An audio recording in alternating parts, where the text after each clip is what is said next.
Tiffaine Valla, bonjour. Vous êtes International Officer à l'Université de Birmingham. Quel type de formation proposez-vous et quels étudiants souhaitez-vous accueillir chez vous?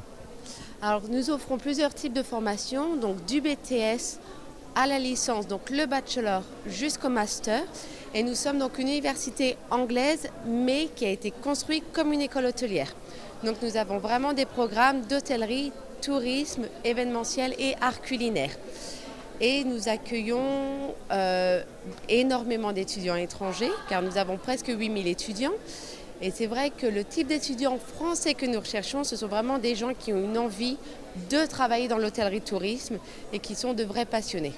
Alors, il existe beaucoup d'écoles hôtelières, en France évidemment, en Suisse aussi. Pourquoi aller en Angleterre et spécifiquement chez vous? Alors, pour plusieurs raisons, je pourrais dire. La première, c'est le fait que nous ne sommes pas une école hôtelière, nous sommes une université. Donc, quand l'étudiant étudie chez nous, il sort avec un diplôme universitaire.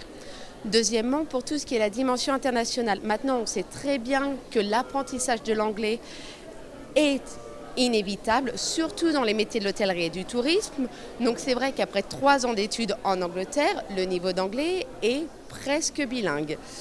Pourquoi étudier chez nous ?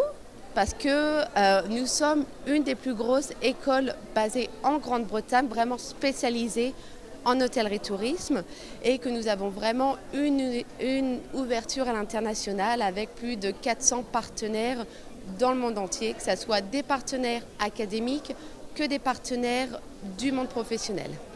On trouve un emploi facilement quand on sort de votre université et en Angleterre, de surcroît? En Angleterre, oui.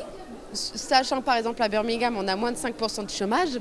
Après, c'est vrai que la réponse est assez facile parce que le secteur de hôtellerie, tourisme et cuisine recrute. Il faut savoir que par exemple à UCB, nous avons un département de 35 personnes vraiment dédié à la recherche d'emploi pendant les études, mais également après les études. Donc si on met et la dimension internationale et l'entraide de recherche, oui, les étudiants trouvent un emploi très facilement après. Et en ce qui concerne les coûts de formation?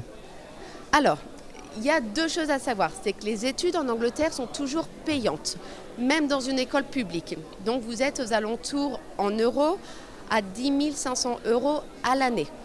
Par contre, le gouvernement anglais a mis en place ce qui s'appelle le student loan.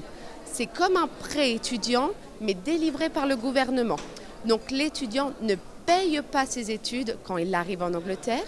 Il ne payera seulement à la fin de la totalité de ses études, quand il y a un CDI et quand il y a un salaire minimum de 25 000 € par an. Seulement là, l'étudiant commence à rembourser. Donc oui, le prix est là, mais il y a des possibilités pour pouvoir se le permettre et le financer. Tiffaine Valla, merci.